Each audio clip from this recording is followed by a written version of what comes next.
Hi, I'm John Hersey with another Contagious Leadership tip, and I'd love to have just a conversation with you today about being in the conversation, and it'll be clear and make sense in a second. But, I recently took on a new fitness program, and I had sort of let it slide for a while, and I took on this new fitness program.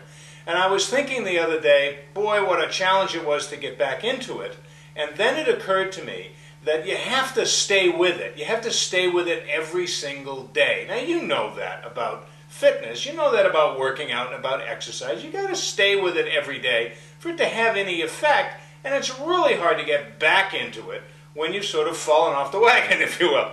Well, here's what's interesting. Leadership is exactly the same thing. It works the exact same way. If you're not in the leadership conversation, then you're out of the leadership conversation, and the leadership conversation evolves and goes fast.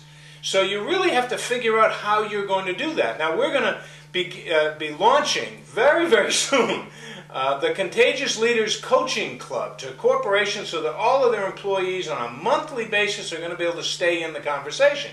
But you may be saying, we don't have the Contagious Leaders Coaching Club at our company, you haven't launched it yet, and your company may not participate. So what do? How do you stay in the conversation? Well, there's three things that you really need to focus on.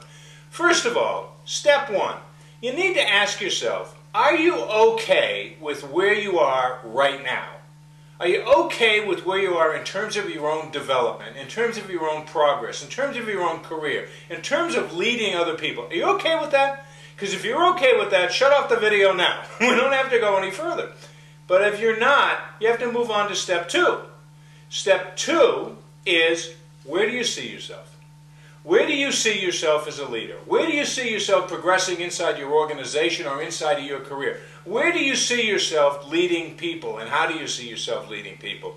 You got to ask that question. You got to create a vision for that, and you got to write down that vision and articulate it as specifically and as carefully as you possibly can. Now that you've got the vision, you got to move on to step three.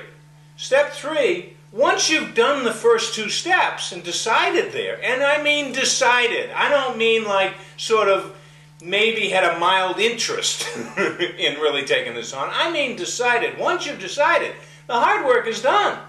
Because now step three is you need to then, based on where you see yourself going, what do you need for resources? What books do you need to read? What people do you need to connect with? What coaches do you need to acquire into your life? What groups do you need to put together so that you can bounce ideas off one another? What do you have to do to stay in the conversation? And that's the key, because it changes. Leadership's not like accounting. You don't get to take the course once and never take it again. It's an ongoing process. Staying in the conversation is the key to contagious leadership. Once you've done it, once you stay in the conversation, then you start to get richer, you start to get better, you start to impact lives, and when you start to impact lives, then contagious leadership really starts to become you, inside of you. That's our tip for now. Be well and be contagious.